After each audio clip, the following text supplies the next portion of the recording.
여러분 안녕하십니까? 저는 경기 광주교회에서 장로로 섬기고 있는 임채만이라고 합니다.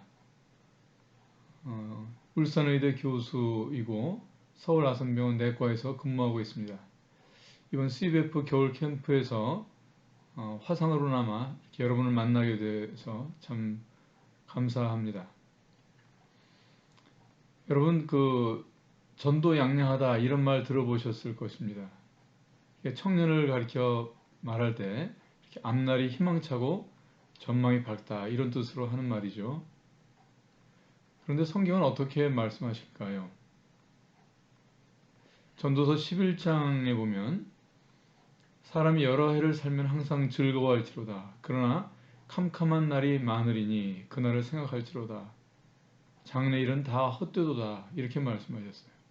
그리고 이어지는 10절에 보면 어릴 때와 청년의 때가 다 헛되니라.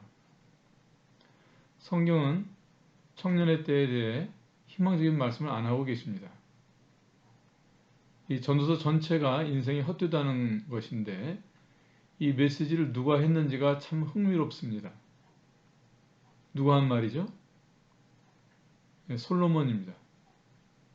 가져보고 싶은 것, 되어보고 싶은 것, 하고 싶은 것 다 해본 사람입니다. 인생에 실패한 사람을 통해서 인생이 헛되다고 했으면 아마 설득이 안 되었을 것입니다. 그러나 인생이 헛된 것을 믿을 수 있도록 하나님께서 친절하게도 솔로몬을 통해서 이 말씀을 하신 것입니다. 이번 캠프의 표어가 여호와께로 돌아가자입니다.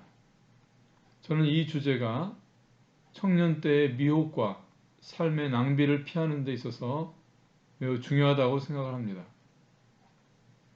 왜 우리가 여호와께로 돌아가야 하는가? 그리고 무엇이 여호와께로 돌아가는 것인가 하는 것입니다. 모세의 이야기로 해보고자 합니다. 모세는 이스라엘 백성의 출애굽을 이끈 인물입니다. 이스라엘 백성이 애굽에서 종살이 할 때 한 레위 지파 집안에서 태어나죠. 이때가 바로 이 애굽 왕 바로가 이스라엘을 약화시키고자 해서 사내 아이들을 죽이던 때였습니다. 그런데 모세의 경우는 갈대 상자에 담겨서 하수에 떠내려가다가 바로의 공주에게 발견됩니다. 그래서 측은히 여긴 공주에게 입양이 되고 그래서 죽지 않고 애굽의 왕궁에서 양육을 받습니다. 나이가 들어서 동족의 어려움을 보고 도와주려고 하는 과정에서 애굽 사람을 죽입니다. 그리고 이 일이 탄로가 나서 이 바로의 위협을 피해서 광야로 도망합니다. 거기서 미디안 제사장 이드로의 딸과 결혼하고 양치기로 살게 됩니다. 이렇게 해서 세월이 40년이 지난 후 하루는 양을 데리고 호렙산이라는 곳에 가게 되는데 거기서 여호와 하나님을 만나게 됩니다. 이 여호와 하나님께서 이스라엘 백성의 고통을 돌아보시고 아브라함에게 하신 약속을 이행하시고자 합니다. 그래서 모세에게 백성을 구원하라는 명령을 주십니다. 출애굽기 3장에 나오죠. 이제 내가 너를 바로에게 보내어 너로 내 백성 이스라엘 자손을 애굽에서 인도하여 내게 하리라. 바로에게 가라고 하시는데 지금으로 치면 북한 사람들을 구원하러 평양으로 들어가라고 하는 것과 비슷합니다. 이 당시에 막강한 권력과 무력의 바로 앞에 가라고 하시는데 모세는 그를 대항할 군사가 있는 것도 아니고 그동안 쌓은 경력이라고는 양측이 40년인데 도대체 어떻게 하라는 말씀인가? 그 이어지는 말씀을 다 같이 한번 펴보겠습니다. 출애굽기 3장 11절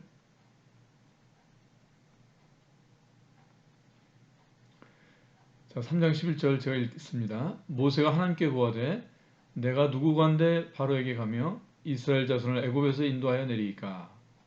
하나님이 가라사대 내가 정녕 너와 함께 있으리라.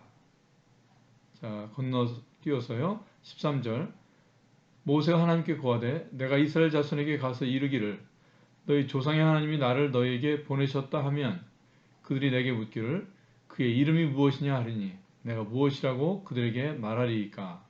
14절 하나님이 모세에게 이르시되 나는 스스로 있는 자니라. 모세는 여기서 두 가지 질문을 합니다. 첫째는 내가 누구건대 바로에게 가며 이스라엘 자손을 애굽에서 인도하여 내리이까. 둘째는 그들이 즉 이스라엘 백성들이 내게 묻기를 그의 이름이 무엇이냐 하리니 내가 무엇이라고 그들에게 말하리이까. 모세의 질문을 조금 일반화 해보면 첫째 질문은 내가 누구입니까? 라는 질문이고 둘째 질문은 하나님은 누구십니까? 라는 질문입니다. 이 두 가지 질문은 모든 사람에게 궁금한 것들이고 또 철학과 고등 종교에서 탐색하는 주제입니다.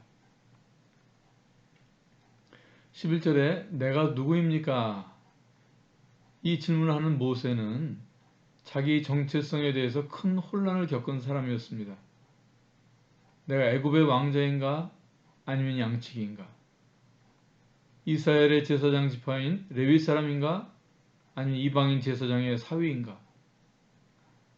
아마 모세가 명함을 파야 한다면 참 난감했을 것 같습니다. 나는 누구입니까? 이에 대해서 12절에 하나님의 대답은 무엇이었습니까? 내가 너와 함께 있으리라. 동문서답 하십니다. 내가 누구입니까에 대해서 네가 누구다라고 말씀을 해주셔야 될 텐데 왜 그렇게 답을 안 하신 것일까요? 내가 누구인가에 대한 인간적 사유, 그 정점에 있는 것 중에 하나가 불교입니다. 근데 불교의 이 사유를 집약한 말 중에 하나가 무엇이냐면 색즉 시공, 공즉 시색. 사람이든 인생이든 무언가 있기는 있는 것 같은데 없는 바와 다름이 없다. 근데 없는 것 같은데 그렇다고 없다고도 할 수 없는 것이 바로 인생이라고 하는 것입니다. 그러니까 결국 이 철학적인 사유가 도달하는 끝은 어디냐? 나를 지워버리는 것입니다. 아예 내 존재를 터뜨려서 우주 속에 흩어버리고자 하는 것이 됩니다.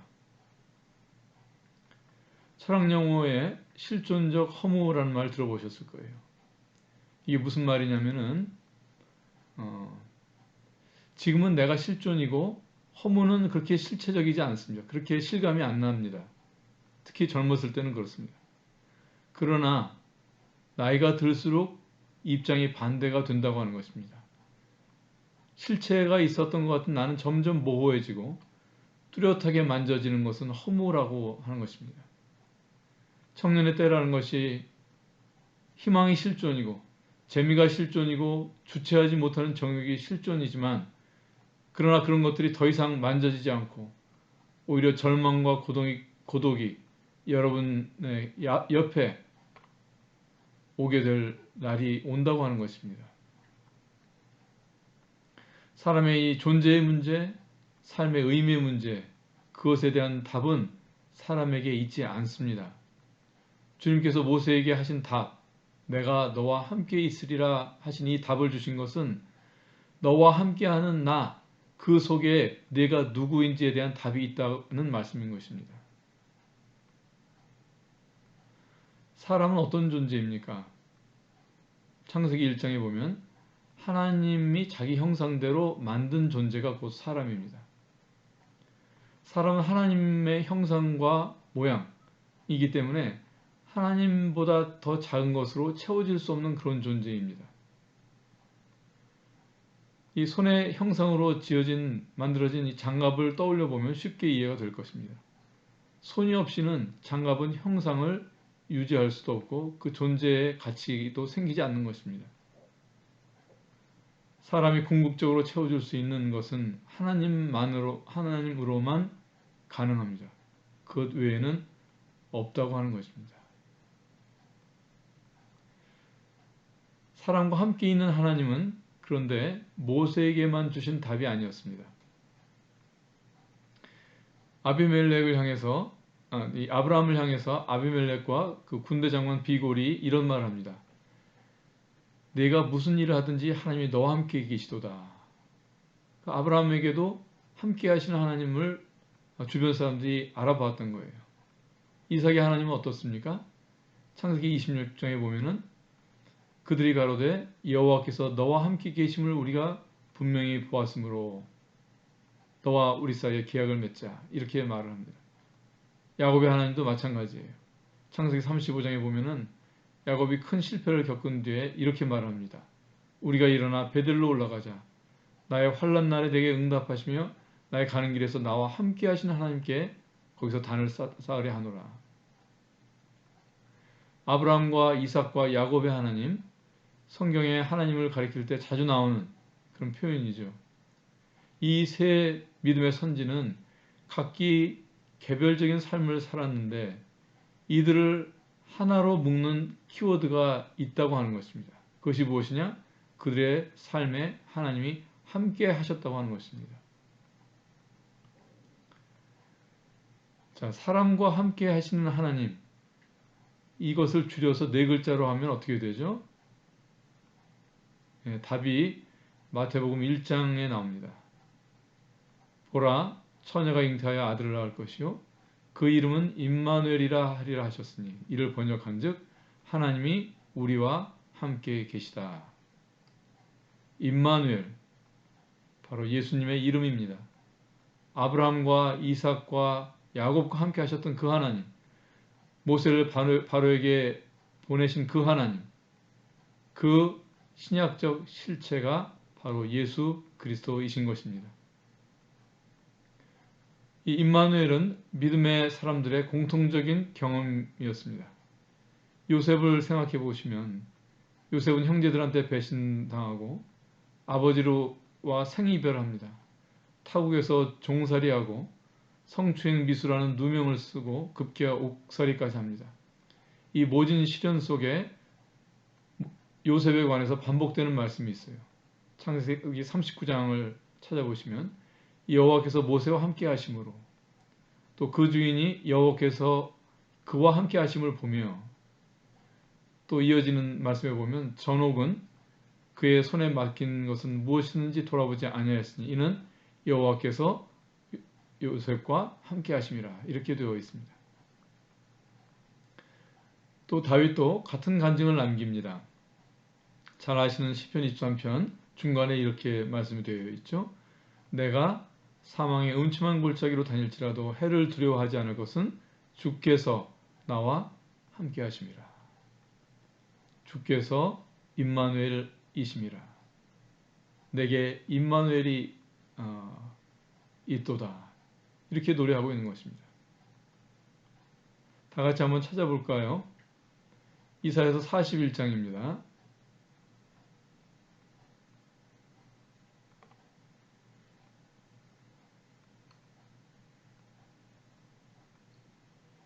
이사야서 41장 10절 제가 앞부분만 읽습니다. 두려워 말라 내가 너와 함께 함이니라. 놀라지 말라 나는 내 하나님이 됨이니라. 두려워 말라 내가 너와 함께 함이니라.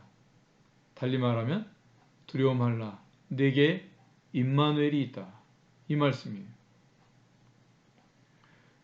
모세가 맞닥뜨려야 했던 이 바로는 죄의 힘이고 또 세상을 뜻합니다. 바로같이 이 막강한 적대적인 이 세상을 살면서 두려워할 일, 놀라게 되는 일이 얼마나 많습니까? 인생의 많은 고난과 역경, 돈과 인맥과 지위가 다소 도움이 되지만 이런 것들이 답이 안 되는 때를 사람은 만나게 되어 있습니다. 이 세상을 향해서 내게 필요한 것은 스펙을 쌓고 종교적인 내공을 쌓는 것이 아니라 내게 임마누엘이 계시는 것입니다. 이 이사야서 41장 방금 읽은 이 10절 구절을 자세히 보면 두려워 말라가 놀라지 말라로 반복됩니다. 그죠? 그리고 내가 너와 함께 함이니라가 반복될 때는 어떻게 바뀝니까? 내 하나님이니라. 여기서 생각해야 되는 것은 무엇이냐면은 함께 하시는 하나님 임마누엘이 곧 나의 하나님이라고 하는 것입니다. 달리 말하면 내 신앙에 임마누엘이 없으면 내가 믿는 하나님은 남의 하나님이라고 하는 것입니다. 임마누엘이 없는 신앙은 남이 만난 하나님, 남이 경험한 신을 믿고 있는 것입니다. 이 임마누엘에서 임마누는 함께라는 뜻이고 엘은 아시다시피 하나님이라는 뜻입니다. 그래서 임마누엘 하나님이 없으면 사람이 어떻게 될까요? 야고보서 말씀을 한번 찾아보겠습니다. 야고보서 4장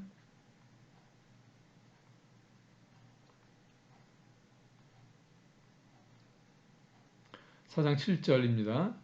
그런즉 너희는 하나님께 순복할지어다. 마귀를 대적하라. 그리하면 너희를 피하리라. 하나님을 가까이 하라. 그리하면 너희를 가까이 하시리라. 임마누엘이 아니면 임마누 마귀가 되는 것입니다. 사람은 영적으로 중립 상태에 사는 것이 아닙니다. 누군가에게 속하게 되어 있어요. 하나님이 아니면 마귀의 진영입니다. 하나님이 나를 채우지 않으면 악한 영이 나를 채우게 되어 있어요. 그래서 저는 옛날에 이 임마누엘이라는 말을 생각할 때 이것은 신앙의 어떤 경지에 이른 사람들 또는 소수에 해당되는 그런 신앙의 수준인 줄로 알았었어요. 그러나 그렇지 않습니다. 임마누엘은 기독교 신앙의 본질입니다. 그리고 임마누엘은 신앙이 자라면 언젠가 생기는 그런 단계가 아니라 신앙이 자라는 기초인 것입니다.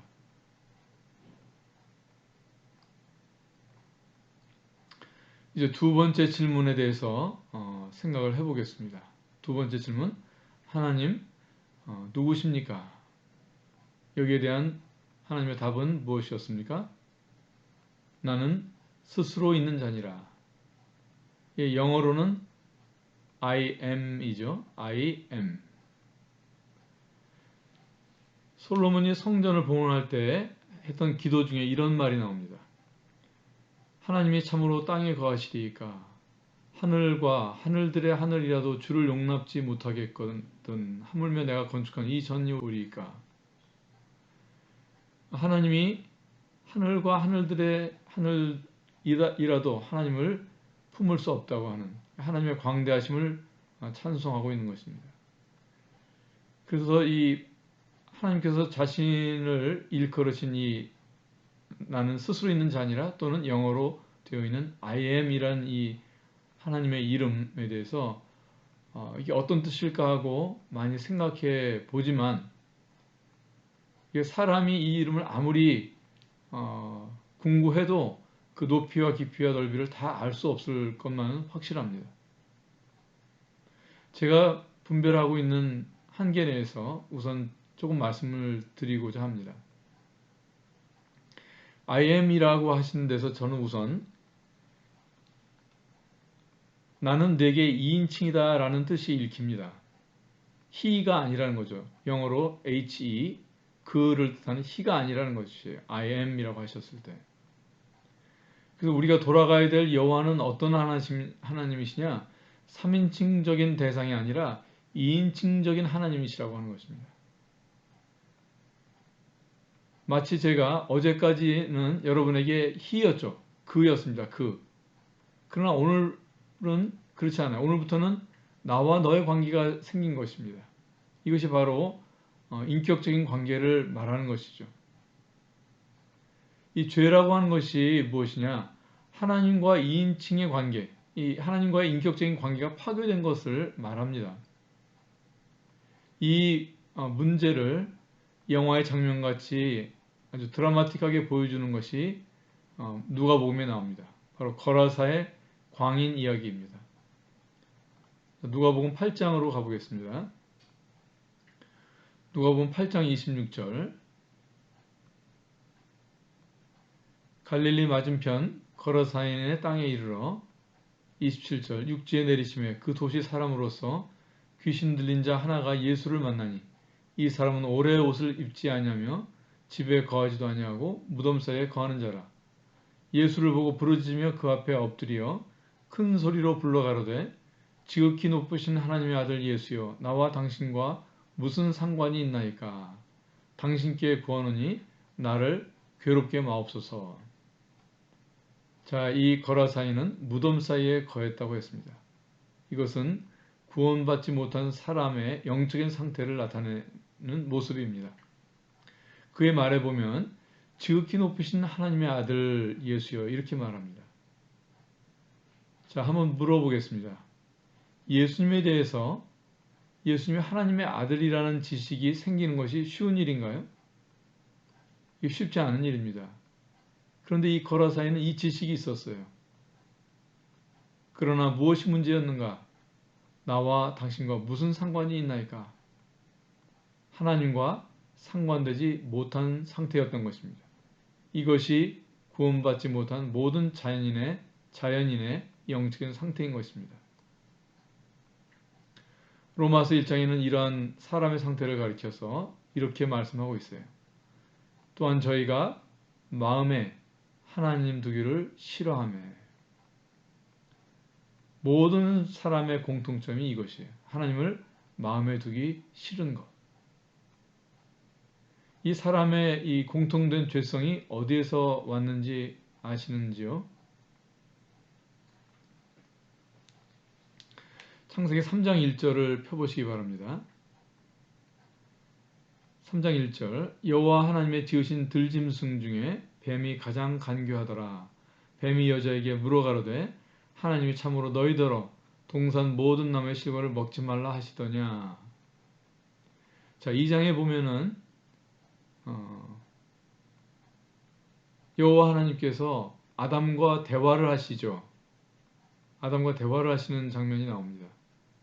다시 말해서 이 2인칭의 관계로 시작이 있었던 것입니다. 그 시작이 2인칭의 관계였던 것입니다. 근데 이 뱀이 3장에서 이 사람을 유혹할 때 어떻게 하느냐면 이 여호와라는 호칭을 빼버려요.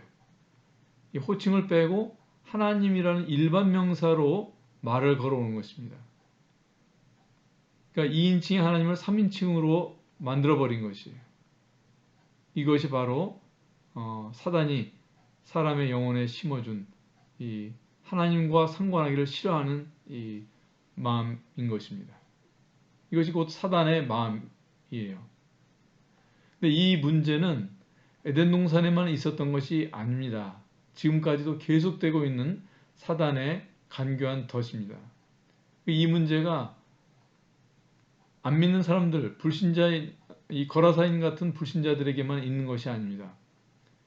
누가복음 4장에 보면은 유사한 사건이 또 한 번 있어요. 다 같이 누가복음 4장을 펴보겠습니다. 4장 33절입니다. 회당에 더러운 귀신 들린 사람이 있어 크게 소리질러 가로되 아 나사렛 예수여 우리가 당신과 무슨 상관이 있나이까? 우리를 멸하러 왔나이까? 나는 당신이 누구인 줄 아노니 하나님의 거룩한 자니이다. 자, 아까 거라사인과 하는 말이 거의 같죠? 근데 이번에 무대는 어디냐면은 회당 안이었습니다. 이 말을 하는 사람이 회당 안에 있었다는 것은 이 사람은 하나님을 믿는 사람 아니면 적어도 하나님을 추구하는 사람이었다고 하는 것입니다. 그런데 그에게도 거라사인과 같은 문제가 있었습니다. 우리가 당신과 무슨 상관이 있나이까? 이 우리말 성경에는 빠져 있는데 영어 성경으로 보면은 여기에 이런 말이 더 있어요. 우리를 가만히 두소서, 그냥 두소서. 주님과 상관하고 싶지 않습니다. 이런 뜻이 있는 거예요. 오늘날도 교회 안에 있는 사람일지라도 성경을 배우고 봉사를 할지라도 하나님과 2인칭으로 대면하는 것이 싫다고 하는 것입니다.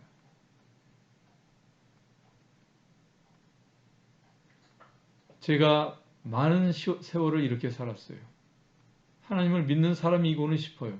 그러나 하나님을 대면하는 것은 미루었던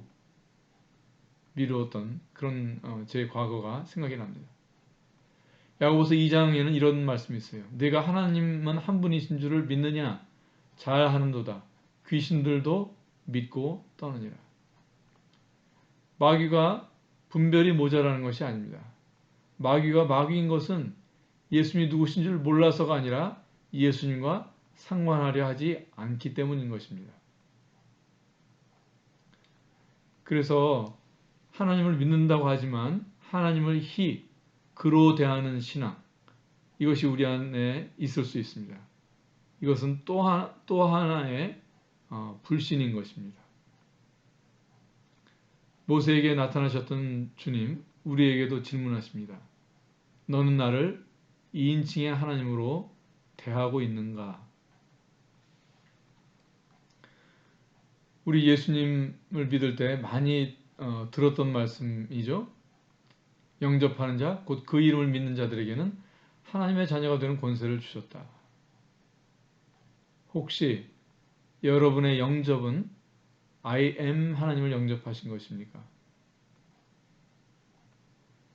한번 각자 물어보시기 바랍니다.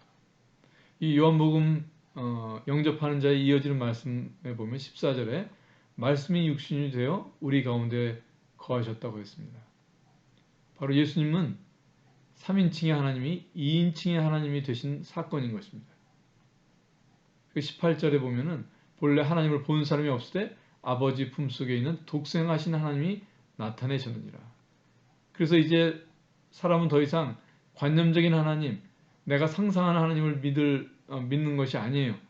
예수님을 통해서 하나님을 믿는 거예요. 욥이라는 인물을 아실 거예요. 그 욥기 마지막 42장에 보면 이런 말이 있어요. 다 같이 한번 찾아보겠습니다. 욥기 42장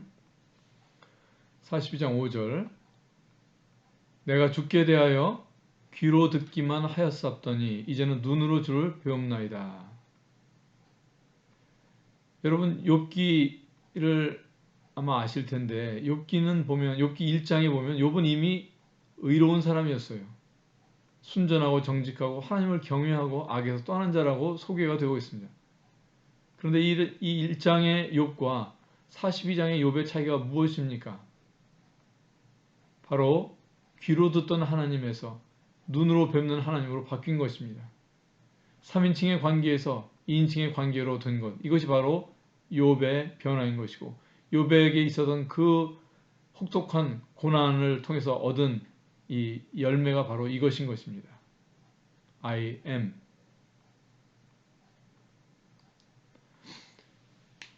성경에 보면은 누구는 몇 살을 살았고 누구는 몇 살을 살았고 이렇게 나오는데 욥은 몇 살을 살았는지 혹시 아시는지요?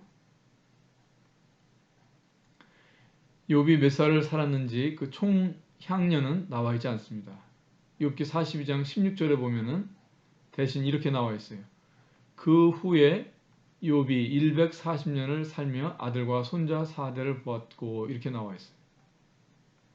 다시 말해서 42장 이후에 즉 눈으로 하나님을 본 날만 나오고 있는 것입니다. 그 전에 3인칭적으로 살았던 그 신앙의 기간, 히로서의 하나님을 믿은 시간에 대해서는 카운트하고 있지 않은 것입니다.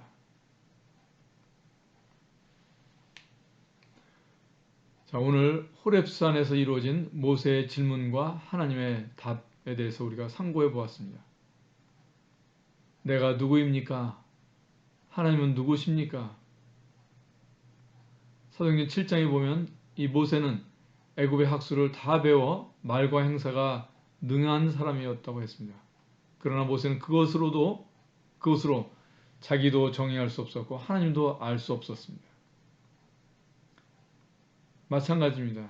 여러분들이 이 세상에서 많이 배우고 능력을 갖춘 사람이 되어도 이 두 가지 질문에 대한 답은 세상에 있지 않다고 하는 것입니다.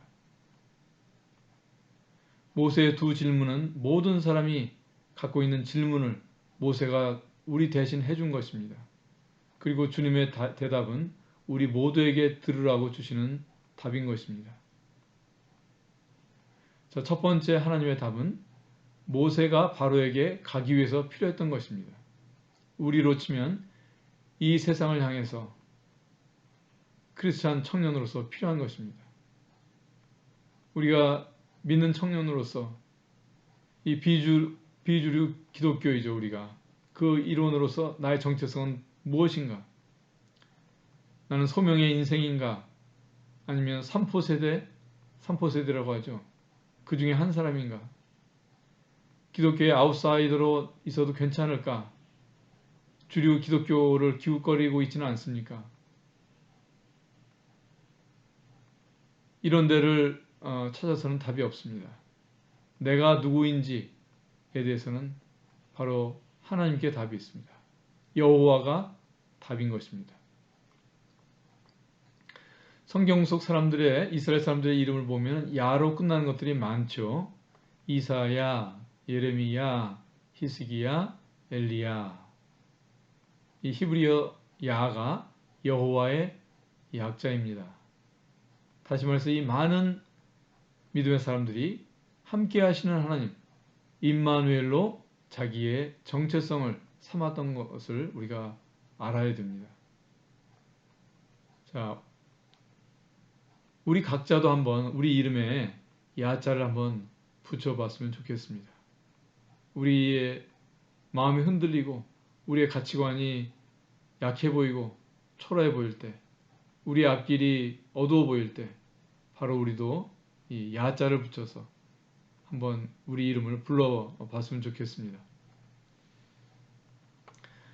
그리고 모세에게 주신 두 번째 답은 모세가 하나님의 백성들에게 갈 때 필요한 것이었습니다.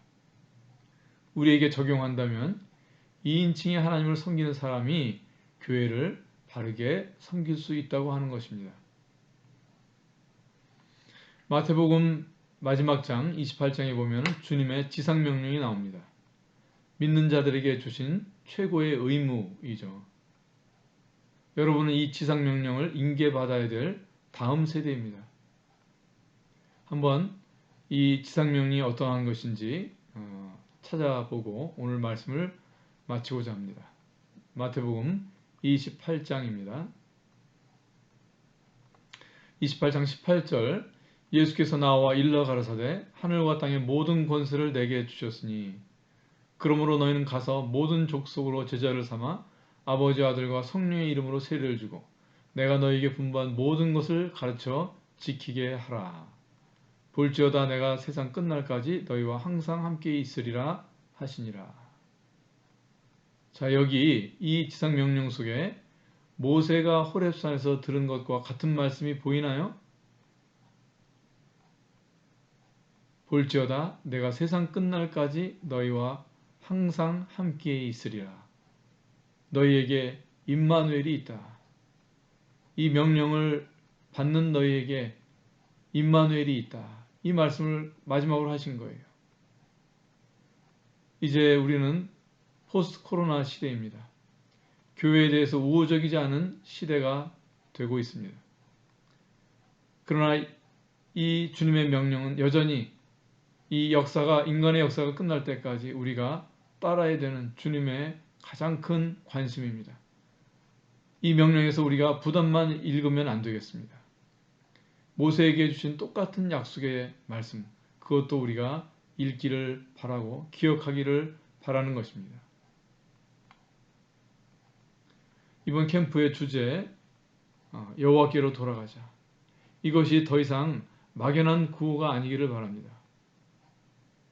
여호와께로 안 돌아가면 여러분 청년의 때일지라도 희망이 없고 나중에 혹시 솔로몬같이 된다 해도 헛된 것입니다. 여러분이 청년의 때 더 늙기 전에 시간을 낭비하기 전에 임마누엘로 나를 정의하고 2인칭의 하나님 예수 그리스도를 나의 자원으로 삼는 우리 청년들이 다 되기를 간절히 바랍니다. 예, 이상으로 준비한 말씀 마치겠습니다. 나머지 순서들도 유익하고 보람 있는 시간 되기를 바랍니다. 나중에 이제 기회가 되면 대면에서 여러분을 아이로 희가 아니라 더 친밀한 그런 아이로 여러분을 또 뵐 수 있기를 바랍니다. 예, 감사합니다.